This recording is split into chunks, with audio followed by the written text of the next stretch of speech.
I'm here with Rod Trent, Cloud Security Advocate with Microsoft. So we both love Microsoft Sentinel. I love it more than you do, probably. I'm sure you do. Yeah. So automation is a main focus of Sentinel, right?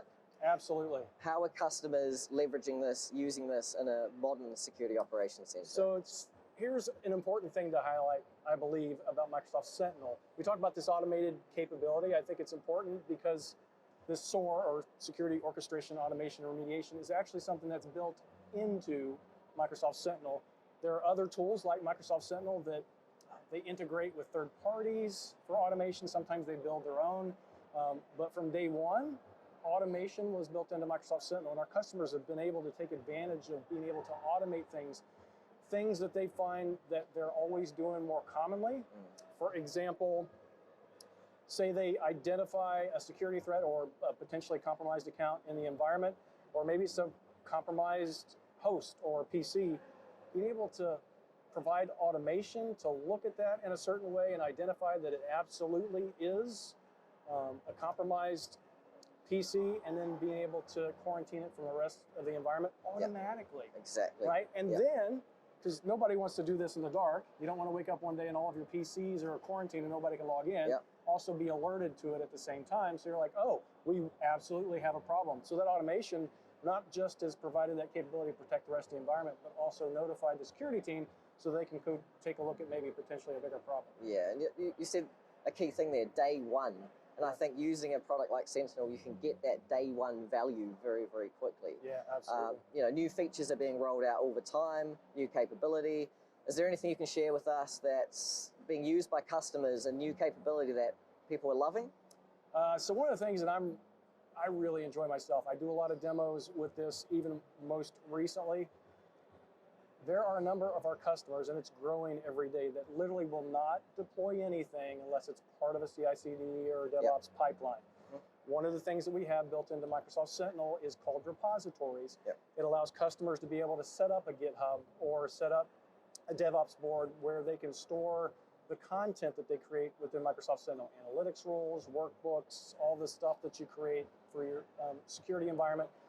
Send it to a GitHub repository, create policy within the organization that, look, we're not deploying anything unless it sits here, right? And it's been vetted. That gives them the ability. You literally just roll something out in the GitHub repository, it shows up within Microsoft Sentinel. Customers absolutely love that. That's something we're using quite heavily at Tiberium, and it has been that game changer because you can just roll stuff out and react to industry-wide incidents and events very, very quickly. Yeah, I'm glad to hear you're using that. That's yes. awesome. What about so end of day one, we've got some connectors turned on, we've turned on some integrations, we've got our CI/CD pipeline hooked up with some alerts. Getting started with KQL, what's a recommendation for the first steps to find something of interest with that? So I have to be a little selfish, a little bit, blow my own horn, just if you don't mind. There is this really cool learning for KQL called Must Learn KQL. Anyone can go to aka.ms/mustlearnkql. There's an entire 20-chapter series of learning KQL, all the way from understanding how to look at the different tables within Microsoft Sentinel in our log analytics workspaces, all the way to creating your own custom detection rules. And it's done in a very methodical, logical way, so it's not like a lot of education sources. They just stick you right in the middle and expect you to know everything immediately. So it does offer that capability. It's free. There's a series that you can look at in the web. There's a ebook version that's free for download. There's an Amazon version if everybody wants that for their Kindle or what have you. And at the end of the education series, there's an actual certificate you can request. There's a 25-question assessment. And if you pass, you can get that certificate. That's what it's all about. Now, sharing the knowledge is incredibly important. So thank you for the knowledge you've been sharing, and have a good RSA. I appreciate it. Thank you. Hope everyone else has a good time. Thank you.